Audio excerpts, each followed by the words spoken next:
اسد نظامی صاحب، آپ کیا سمجھتے ہیں یہ جو اسرائیل نے حملہ کیا ہے قطر کے دارالحکومت دوحہ کے علاقے کٹارہ میں اور حماس کی قیادت کو نشانہ بنایا ہے، یہ حماس کی قیادت تو ٹارگٹ ان کا تھا ہی، ساتھ ہی کیا قطر کو بھی دباؤ میں لینا تھا؟ کیوں قطر بہت زیادہ ثالثی کے لیے کوششیں کر رہا ہے؟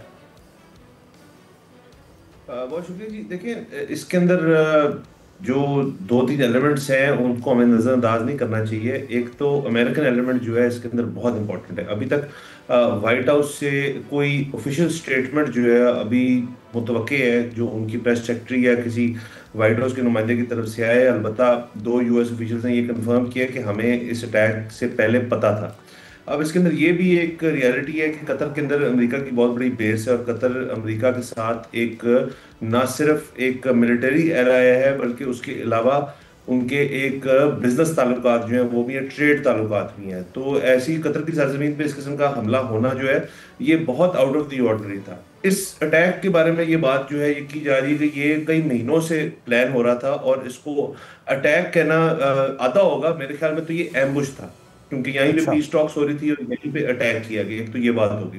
دوسرا، اب امریکن جو اس کے اوپر رد عمل ہے وہ بہت امپورٹنٹ ہے اور وہ جب واضح ہوگا اور پتہ چلے گا تو وہاں سے ساری کہانی جو ہے وہ آگے چلے گی.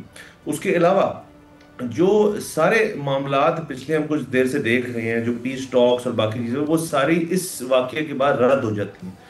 اسرائیل کا کوئی بھی پروگرام نہیں ہے کسی قسم کی پیس ٹاک کے اندر داخل ہونے کا اور کسی قسم کا سیز فائر کرنے کا. یہ آج یہ جو واقعہ ہوا ہے یہ اس چیز کی مثال ہے. اس کو سب لوگوں کو نوٹ کر لینا چاہیے. اور اس کے بعد انٹرنیشنل کمیونٹی، خاص طور پہ وہ ممالک جو قطر کے ایلائز ہیں، آپ یو اے ای کی مذمت دیکھ لیں، سعودی عربیہ کی دیکھ لیں، وہ بہت واضح ہیں اور وہ بہت ضروری ہیں.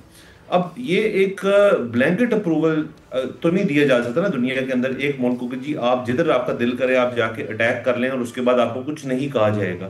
یہ ایک انپریسیڈنٹڈ قسم کے معاملات ہیں جن کے اندر ہم داخل ہو گئے ہیں اور اس کے بعد جو اس کا رد عمل باقی ملکوں کی طرف سے آئے گا وہ مذمت کی حد تک نہیں رہ سکتا. میں ہمارے جو گیسٹ ان سے اگری کرتا ہوں، یہ کسی قسم کی ایک فزیکل اور کسی بھی کائنیٹک طریقہ کار سے اس کی جواب دینا پڑے گا. تو اس کا مطلب ہے جنگ مزید پھیل رہی ہے، یہ رکے گی، ختم نہیں ہو رہی.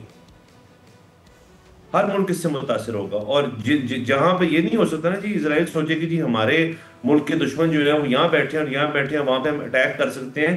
یہ بڑی ایک سنجیدہ بات ہے اور اس کو تمام جو ایلائز ہیں ان کو انڈر کنسیڈریشن رکھنا چاہیے اور رکھیں گے. لیکن جیسے میں نے پہلے کہا، اس کے اندر جو یونائٹڈ اسٹیٹس کا موقف ہے وہ بہت اہم ہے کہ وہ اس چیز کو کیسے ڈیل کرتے ہیں. جیسے میں نے کہا کہ ابھی تک کی مور اور لیس کنفرمڈ رپورٹ سے کہ ان کو اس چیز کی ایڈوانس ایک اطلاعات تھی. سبسکرائب کریں اور بیل دبائیں تاکہ کوئی خبر رہ نہ جائے.